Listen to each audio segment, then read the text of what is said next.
ભારત પાકિસ્તાનની યુદ્ધની પરિસ્થિતિ વચ્ચે શહેરના ખૂણે ખૂણે સુરક્ષા વધારવા પોલીસે ઓપરેશન મિલાપ શરૂ કરી સિક્યુરિટી ગાર્ડ્સને પણ જોડાયા હતા.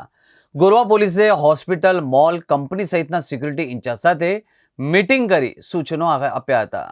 ભારત અને પાકિસ્તાનની યુદ્ધની પરિસ્થિતિ વચ્ચે શહેરના ખૂણે ખૂણે સુરક્ષા વધારવા પોલીસે ઓપરેશન મિલાપ શરૂ કરી સિક્યુરિટી ગાર્ડ્સને જોડાયા હતા.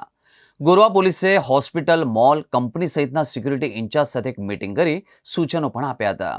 તાજેતરની જ પરિસ્થિતિ તથા ગુનાઓને ધ્યાનમાં રાખીને Gotri hospital, Alembic, Inorbit mall, Inox mall, centre square મોલના સિક્યુરિટી ઇન્ચાર્જ સાથે ગોરવા પોલીસે એક બેઠક કરી હતી.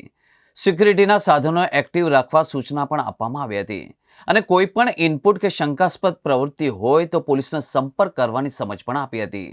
સીસીટીવી કંટ્રોલ રૂમ પર વિશેષ ધ્યાન રાખવા, સતર્કતાથી કામ થાય તેનું સૂચન પણ કરવામાં આવ્યું હતું. ઇન્ટરનલ સિક્યુરિટીનો પોલીસે એક્શન પ્લાન બનાવ્યો અને તેની અમલવારી શરૂ કરવામાં આવી હતી.